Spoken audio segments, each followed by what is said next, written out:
Welcome to Broadcast to Post, the show where we break down the technology shaping how modern media gets produced, delivered, and experienced. I'm Steve Dupay, and today we're unpacking one of the most essential yet often overlooked building blocks of every ST-2110 and IP-based facility, PTP timing. At its core, PTP, or Precision Time Protocol, is the clock that keeps every device in your live production environment in perfect sync. Cameras, switchers, replay, audio, and multiviewers all rely on that shared, precise timing to move uncompressed video and audio across an IP network without drift, delay, or packet chaos. In the SDI world, Blackburst or Tri-Level Sync handled all that for you. In IP, timing becomes a live network service, and every part of your workflow depends on it. And that is where the real challenge begins. As more newsrooms, stadiums, and live production facilities adopt ST-2110, PTP is no longer a set-it-and-forget-it sync generator in the rack room. It is something you have to design, monitor, and maintain. When timing is off, you feel it everywhere. Glitches in the cameras, jitter in multiviewers, replay that behaves inconsistently, and worst of all, audio that drifts or pops. They look random, but they almost always trace back to timing.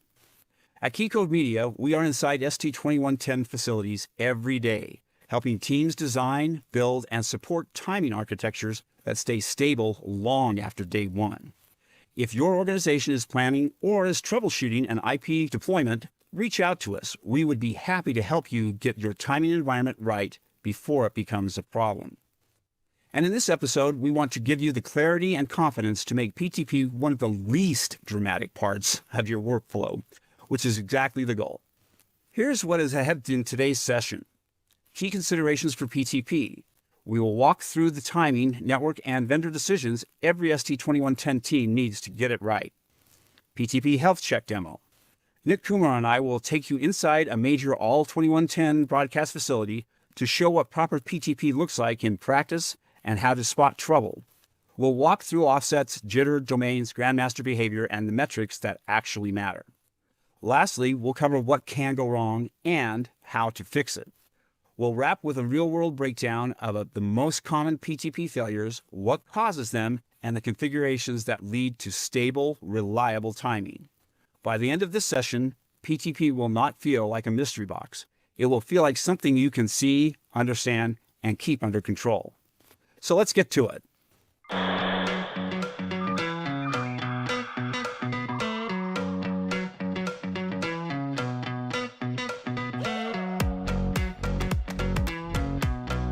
Watched a production and thought, wow, that lighting is perfect, but then the host stares into the void like they forgot how to read? Yeah, that's because they didn't use ICANN. See, ICANN makes top-tier studio lighting, prompters, and gear that keep productions looking and running smooth. So whether you need buttery soft LED lights or rock-solid teleprompters so you don't forget your lines, or just pro-level gear that won't let you down, ICANN has you covered. So if you want your production to look like $1 million without spending $1 million, check out ICANN. Because great lighting and a good prompter can make anyone look like a pro. Let's shift into something every engineer should have in their back pocket, a clear checklist for getting PTP right in an ST-2110 facility. Whether you're planning a new build, upgrading an existing plant, or troubleshooting sync issues, these are the fundamentals that keep your timing architecture stable and predictable. 1. Start with a clear PTP architecture plan. Before you buy hardware or start configuring switches, establish your PTP strategy. Most timing issues come from skipping this step. First, define your PTP domain. A domain is simply a way to separate timing groups so their messages don't overlap. Devices in domain 0 ignore devices in domain 1, domain 2, and so on. What matters is consistency. Your grandmaster, boundary clocks, and endpoints must all be set to the same domain. If they aren't, sync will never stabilize. Next, determine what PTP profile you're using. A profile is a standardized rule set that defines message rates and behavior. In broadcasts, you'll typically see the AES67 default profile. That's useful for native AES67 audio, but not appropriate for ST-2110 plants. SMPTE ST2059-2-2023. This is the broadcast media profile, including TLV support. AES-R16-2016 interop profile. This one most engineers prefer because it ensures compatibility between AES67 and ST-2059-2 ecosystems. Then you ask, how many Grandmasters will I need? Most mid to large facilities rely on a redundant pair. Bigger or multi-site deployments may require more, but 2 is the baseline. Finally, decide what clock types you're deploying. You'll encounter 2 typically in a broadcast facility: boundary clocks and transparent clocks. Boundary clocks, the recommended approach, these are switches that look to an upstream grandmaster to act as masters for downstream devices, adding scalability and jitter resilience. Transparent clocks, they don't act as masters, they simply measure residence time and apply correction values. Useful in feeder switches, but not ideal as your main strategy. Best practice, use boundary clocks whenever possible and make sure your switches support PTP version 2, that is IEEE 1588-2008. Your entire timing foundation depends on these early decisions. Make them intentional. 2. Choose the right grandmasters. Your grandmaster is the heartbeat of the facility. Invest accordingly. Look for devices with GPS or GNSS locking, redundant power, hitless switching, support for the 2110-10 profile, and always deploy 2 grandmasters configured correctly for failover. This stabilizes BMCA behavior and protects against leadership flapping. A great example is the Telestream SPG 9000, which is widely deployed as both a PTP grandmaster and a full sync reference generator. 3. Understand the best master clock algorithm. That's BMCA. BMCA determines which device becomes the active grandmaster. If priorities aren't set correctly, you can get unexpected leadership changes. When that happens, you'll see it immediately in cameras, replay, multi-viewers, and most importantly, audio. The best practice is to set P1 and P2 priorities intentionally. Prevent endpoints from becoming grandmasters. Test your backup GM to confirm it truly takes over, and do all of this before you go live. Don't ever test it in a working plant. A few minutes of prep prevents hours of mystery troubleshooting later. 4. Protect PTP packets with proper network configuration. PTP packets are tiny but extremely sensitive. They must have the highest QoS priority. At a minimum, separate PTP into its own VLAN. Isolate or air-gap timing traffic from heavy flows. Avoid congestion points near your grandmasters or boundary clocks. If PTP is sharing space with data bursts or unshaped multicast, timing will wander. 5. Monitor PTP continuously, not just at installation. This is the biggest blind spot we see. PTP is not a set it and forget it proposition. Use tools like Telestream Prism on your switch telemetry to monitor master to slave offset, jitter, announce intervals, leadership changes, and sync delays. Healthy PTP is predictable. If you see offsets drifting or values spiking, the fabric is telling you something is wrong. 6. Validate everything in a staging environment. Before you bring your system online, test your timing end to end. Simulate grandmaster failover, network congestion, link loss, power cycling, switch reloads. If timing breaks in staging, it will break on game day. 7. Train your team for day 2 operations. PTP isn't a one-time install. Your team needs to understand how to identify timing faults, read switch logs and metrics, respond to grandmaster failover, use Prism or similar tools, and verify timing after maintenance windows. And this is where Keycode Media comes in.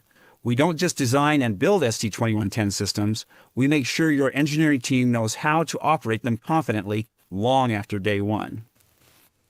At Keycode Media, we design and integrate complete broadcast and production environments nationwide. From small studios to major sports houses, we help teams transition from SDI to IP, deploy ST-2110 correctly, and support long-term operations with training and service. To simplify planning, we've created a set of studio starter bundles matched to the most common needs. Essential Studio Bundle, ranging from $75,000 to $150,000. This bundle is great for YouTubers, corporate studios, and training centers. Built on NDI and TriCaster workflows with PTZ cameras, compact audio, and LED lighting. Newsroom Studio Bundle, ranging from $350,000 to $750,000. This bundle is built around ROS Carbonite switching, ROS Ultrix routing, large Q-script prompters, studio pedestals, hybrid STI-2110 infrastructure, and Dante-enabled audio. It's ideal for campus stations and mid-sized newsrooms. Enterprise Newsroom and Sports Bundle, ranging from 1.2 million to 3.5 million. This is for high-end demand operations needing ST-2110 redundancy, replay major production cores from ROS or Evertz, graphics, cameras, and full PTP network redundancy. Perfect for major broadcasters and sports. If you're planning a new studio or upgrading an existing one, here's your next step. Complete the PTP key considerations we covered today, then reach out for a free consultation. We'll assess your space, workflow, and timing requirements and map out the right design and budget for your goals. Contact Keycode Media today, and let's build a studio that performs on day 1 and stays rock solid on day 100.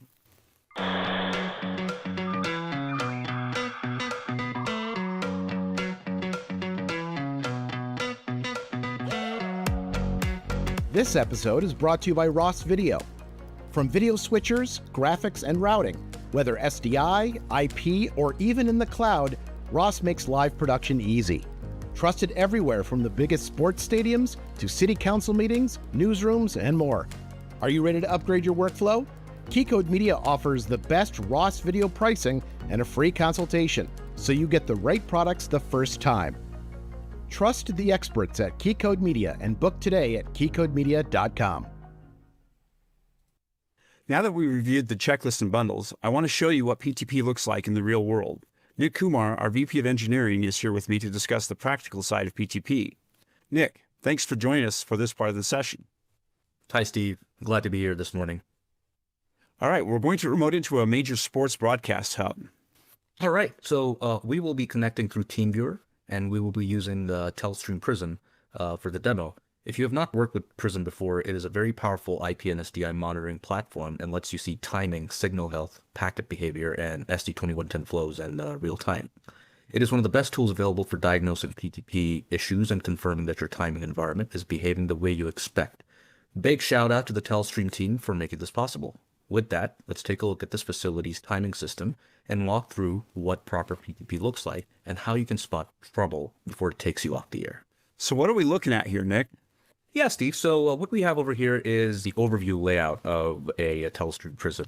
Right now we have a test signal that's routed to the Telestream Prism, and we have various windows selected. For example, over here on the left, top left, we have the actual video being routed into this particular Telestream that I'm remoting into. On the right over here, you have a audio metering display. At the bottom left over here, this is essentially just telling us what the overall IP status is, what all the different multicast streams are being joined with that signal route, all the different types of -20, -30, -40 streams. And then on the right over here, I have a timing window that essentially just gives us some details on the stream timing itself. A good thing about this, the Prism, is that it's very highly customizable and you can change the layout of the different tiles. How would you go about reviewing and assessing the PTP system? Absolutely. So the first thing that you want to look at is if you go to the home, if you click on the home button over here, you're going to see general metrics. For example, you want to see over here that your video reference is locked and you have a good locked signal. So that basically tells us that at a very high level, we have a good signal lock. The next thing you would want to look at is you would want to go into the PTP graphs, right? So there is a tile over here where which is called PTP graphs. You click on PTP graphs, it presents a histogram plot like this and gives you the overall master to slave delay for a system. And the key thing to note over here is what you don't want to see is you don't want to see any drastic variations or any kind of sudden spikes or drops for this chart over a period of time. You'll see over here that the mean value is about 674 nanoseconds. So this is the master to slave delay. And what that basically means is the delay offset between the endpoint and the grandmaster itself and what the variation is. So you'll see that the values are in the order of magnitude of nanoseconds. So that in and of itself is actually a very, very stable and precisely locked system. Other things you want to take a look at is the Grandmaster ID, for example, over here is listed along with the domain. So this should obviously match the Grandmaster ID of your system and not that of the boundary clock. So we'll go over that in more detail as we go, how to actually really design a system and put together a system with the different, pre-TP priorities as well as Grandmaster setups. So these are just some very basic metrics to look at. Again, key thing is you don't want to see any kind of major spikes, any kind of major dips in the scatter plot. The next thing that we would want to look at is the timing, right? So let's take a look at the timing window. This should be a very familiar window for a lot of broadcast engineers. Why is that? Because in SDI workflows, you are looking at the circle and this crosshair over here, and ideally you want the circle to be right at the center. Vertically, your delay wants to be at 0 lines. Now, you'll notice over here that the delay is at 21 lines. There's a reason for that. In 2110, when you're monitoring 2110-20 flows, you're actually passing active video. So if you remember from old school broadcast engineering school, you will know that for 1080i video, which in this case we're looking at a 1080i video stream, you will see that the start of active video is line 21. And that's why this vertical offset is at line 21 delayed. If this were a 720p signal, this would be at 26 lines. If this were a 1080p signal, it would be at 42 lines delayed. And I must also show you a quick comparison between what this window would actually look like for SDI feed. So on this particular prism, I have an SDI input available as well. So this is actually monitoring the 2110 signal. If I come in over here and I click on this SDI one and I do a recall, right, it'll change the view slightly, but you'll see that the vertical offset is 0 lines. Right, and what that means is that the RP168 reference point is properly aligned with the start of the actual frame, not the start of active video. That's the key difference between looking at this window when you're comparing an SDI signal with respect to a 2110 signal. You will inevitably see a vertical line delay, whether it's 21 lines, whether it's 26, 42, even 84 for UHD signals. But for SDI, it's going to be at 0 lines. So let me go ahead and just go back and recall the IP input, and let's get back to where we were. The next thing I would want to cover is I'd like to take a look at stream timing. Again, the stream timing is going to give you a scatter plot, if you would, or a histogram for all the different essence streams that is associated with this signal that's being routed into the QC prism at this moment. This is a sports network feed that's being routed into the prism, and you'll see that I have options to monitor what the video stream timing is, what the audio stream timing is, what the data stream timing is. And the key over here is again, you don't want to see spikes, you don't want to see any kind of major dips. And this video to PTP offset, this mean value, it wants to be around the 625 microsecond range. There's an interesting math behind this. The 622 to 625 microsecond, the way where that comes from, the time equivalent of what that line delay is. And this is something called the TR offset. So in this case, that is being represented by 21 lines. So if you actually do the math for a 1080i video stream, line 21 is actually at about 622 microseconds. Line 26 and 720p would be exactly the same video to PTP RTP offset. And same thing for 1080p video. This is the key number that you want to look at, 622 microseconds. Now keep in mind that if this number is higher, or if it's if the TR offset or the actual video delay is at, let's say, 31 lines delayed, it need not necessarily be a problem. But the key is so long as the signal is locked. Just like in SDI, so long as the signal is locked, it may not necessarily be locked to your house black, but so long as it's locked, you don't want to see any kind of sawtooth patterns, right? So that's one of the most crucial things about PTP. You want to see consistency, you want to see stability, right? In your video to PTP offset, your video to RTP offset. Then you can start looking at your audio streams as well and make sure that the audio to video offsets are also in the microsecond range. And then data, of course, you don't want to forget about data either. You want to make sure this is consistent as well. So those are some of the key things that you want to be monitoring when you're looking at stream timing and PTP timing for actual essence streams. Great. Something that kind of caught my attention there was, you want to make sure that your IP and other configuration values are correct. shouldn't you have like a quick reference sheet to refer to of how the system was supposed to be set up versus where it is now?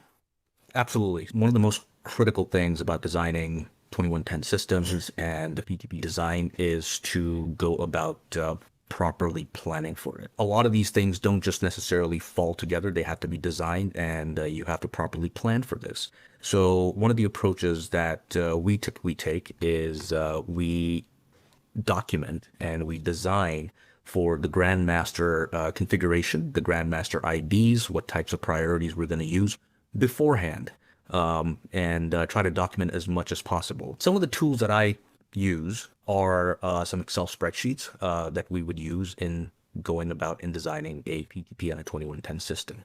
So just to show you some samples. So this is a sample ST-2110 network design spreadsheet that we use at Keycode Media. Depending on the number of Grandmasters that you have in your plant, most likely you would have two Grandmasters, a primary and a redundant. So it would be Grandmaster A and Grandmaster B. And over here, you would essentially start documenting the different metrics, right? So for GMA ID is whatever the MAC address is of that particular Grandmaster, and then the GM ID of the Grandmaster B would be documented over here. Now, obviously, you're not going to know what the Grandmaster ID is during design. So once the device is actually shipped, you can easily obtain what the GM ID is. And the GM ID is essentially just a MAC address. So you'll see that the MAC address over here ends in AB, this ends in A0. And then when you actually look at the Grandmaster over here, you'll see that this is the Grandmaster A GM ID. These are some of the things that you would want to document. And then of course, there are other metrics too that you would need to document for a good PTP design, determining the type of PTP profile you want to use. So there's PTP profile, and the PTP profile that we're going to be using here is the interop profile, as opposed to the AES67 default profile or the ST2059-2 profile. The domain, also very important. In a networking environment with PTP distribution, you want to make sure that you are all within the same domain. There are areas where you can have multi-domains if you have multi-sites, or if you have like production areas within a plant that might necessitate different domains, but by and large, the domain is usually the same for a production system. PTP priorities, also very important. PTP priority 1, PTP priority 2 for the Grandmasters, and then subsequently determining what the PTP priorities are for all the downstream network switches that would be configured in boundary clock mode. Also very important, because this is what's going to dictate who the Grandmaster is in the event of any failure as part of the BMCA algorithm, which stands for the best master clock algorithm. Other things to consider is what the announce intervals are going to be, what the sync intervals are going to be, and what the delay request intervals are going to be. So there's a lot of planning that goes into place when it comes to determining and designing a proper PTP system.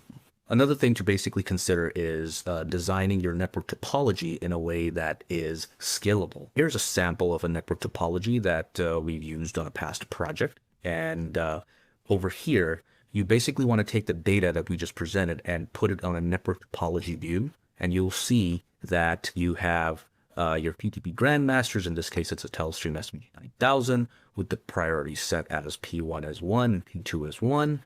And Grandmaster B, P1 is set to 1 and P2 is set to 2. One of the key considerations, obviously, when you're designing a system, as I mentioned earlier, priorities, setting up the priorities is very, very important. You want to make sure that the priorities are set in a way such that there could be there could be a proper failover in the event of issues with Grandmaster A, whether there's a GPS lock or loss of GPS lock for that matter.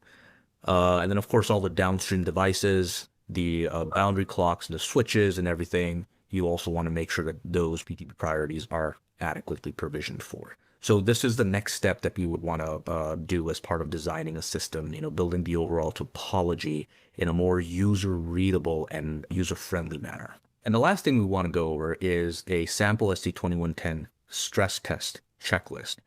This is a very, very important tool that we use on projects. Not only does it stress test the devices with their compliance to the 2110 set of standards, but it also tests and stress tests the overall system for scenarios like PTP failures. So for example, we have different tabs over here, and the first tab is a device under test checklist. So a device under test could be anything. It could be the endpoint.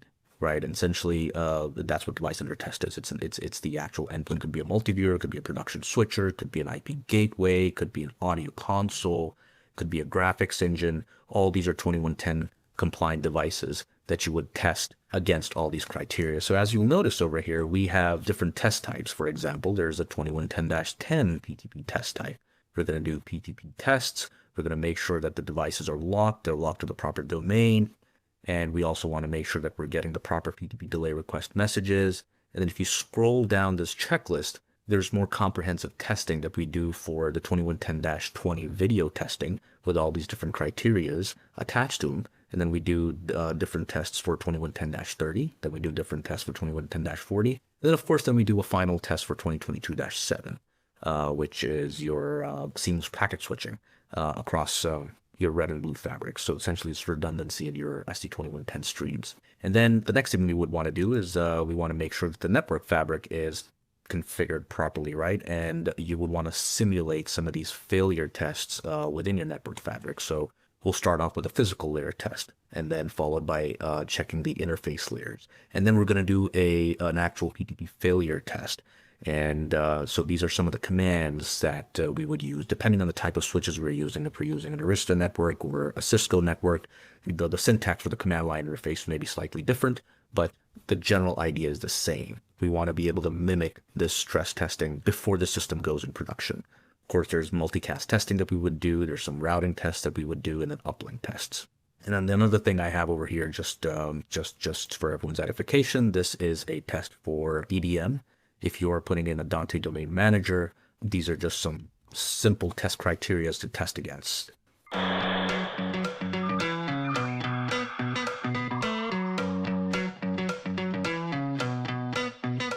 This episode is brought to you by Studio Network Solutions. Media teams have enough things to worry about. Storage shouldn't be one of them. That's where Studio Network Solutions comes in. SNS makes your shared storage, media management, and cloud workflows easy so you can focus on what you do best, creating. See how SNS can help your team at studionetworksolutions.com. All right, Nick, now that we've looked at what healthy PTP looks like, let's zoom out and talk about the reality most teams face.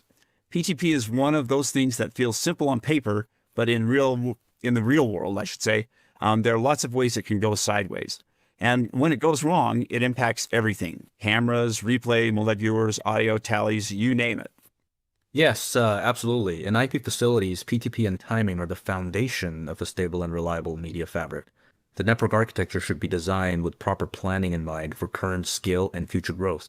Improperly designed systems, misconfigured endpoints, or even a failure of an upstream grandmaster can lead to PTP-related issues, which can then entirely manifest itself in video glitches, audio drops, lip sync drifts, etc., etc. So therefore, it is very important to not only invest in proper design planning, but also PTP and network monitoring tools to keep a health check on your facility. As I mentioned earlier, one of my mentors used to tell me that good luck is the result of a good design, and it is a philosophy I try to subscribe to every day. What we see in most ST2110 deployments is that PTP problems fall into a few categories. Network, PTP architecture mistakes, configuration errors and assumptions, and the endpoint behavior. The tough part about all of this is that these issues usually stack up on top of each other, and you're not always aware of how or where exactly the problem is located. Believe it or not, the network architecture need not necessarily be the biggest culprit when it comes to PTP problems. It certainly can turn out to be a huge problem if the underlying network is not designed using PTP and ST2110 best practices. Now, a lot of these best practices would include building your network topology with scalability and flexibility in mind, configuring downstream network switches in boundary clock mode, for example, ensuring that PTP priorities for the grandmasters and boundary clocks are set correctly and tested for proper failovers.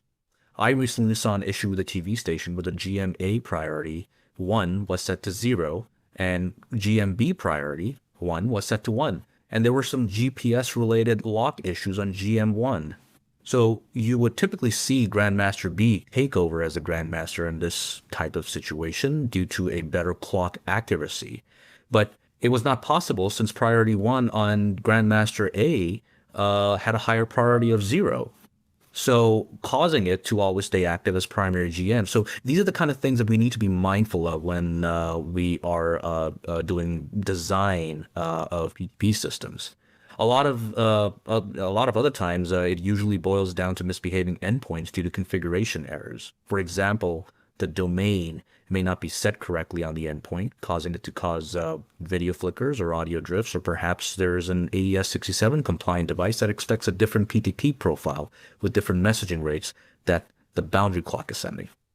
So that means that there's some common symptoms maybe that we can take a look at to see what's going on. I think that's where people get confused. When timing drifts, it rarely whispers about PTP problem. It usually screams like, oh, and you're in a panic to get it resolved.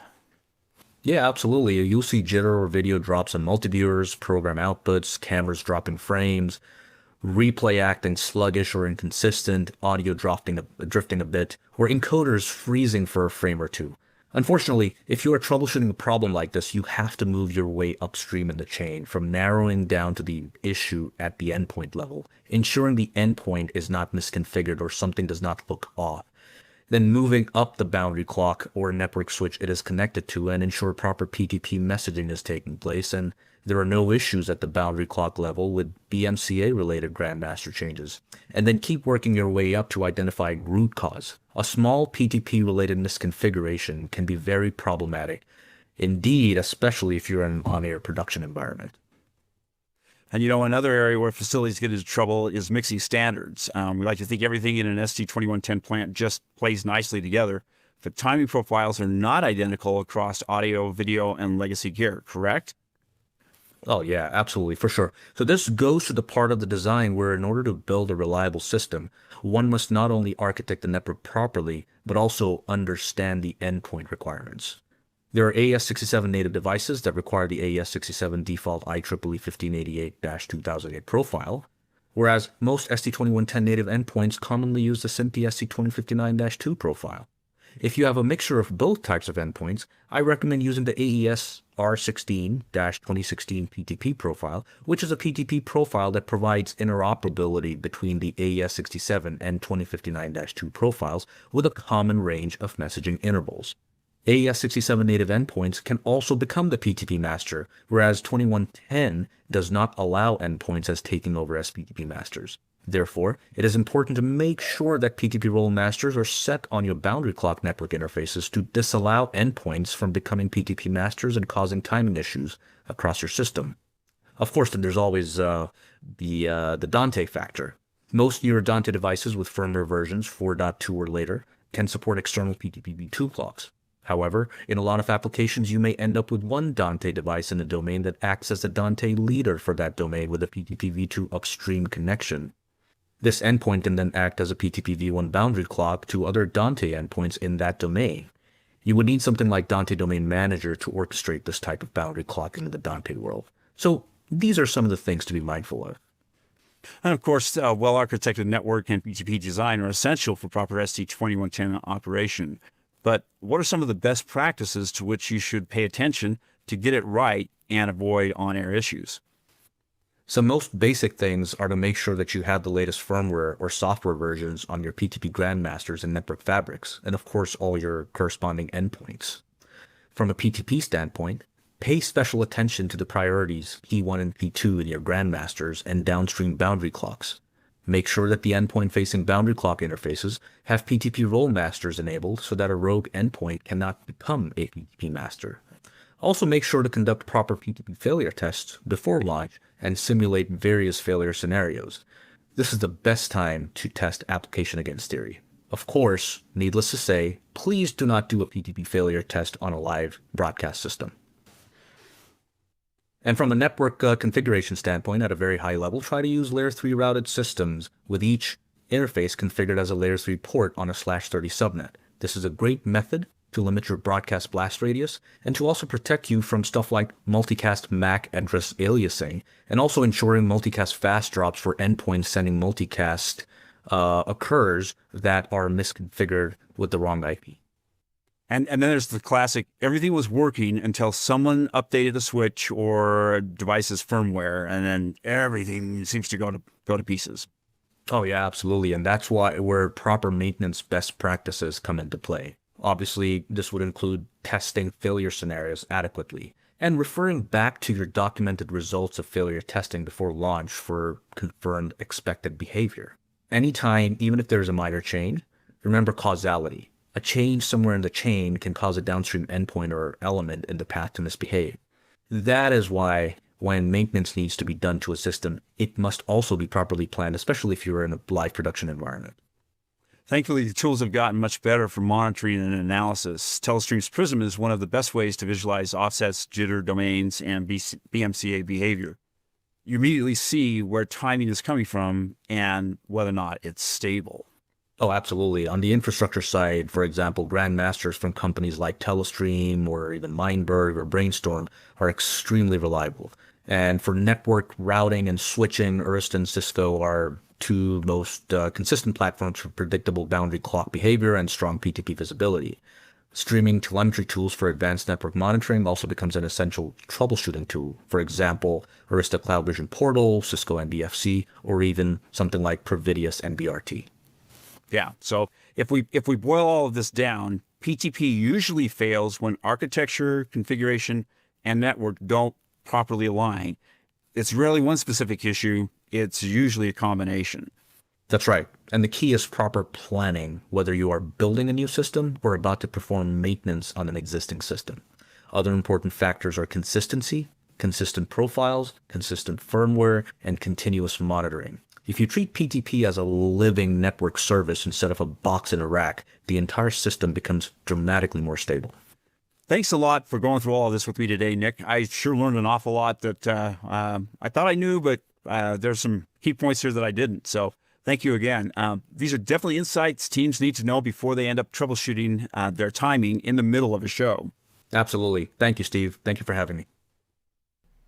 This episode is brought to you by Avid Technology, the industry standard for storytellers. Hollywood editors, chart-topping musicians, and newsrooms rely on Avid. From Media Composer to Pro Tools, shared storage to newsroom tools, Avid keeps productions moving. Keycode Media delivers the most competitive Avid pricing, plus a free consultation to ensure your workflow is built right the first time. Count on the trusted team at Keycode Media. Book today at keycodemedia.com.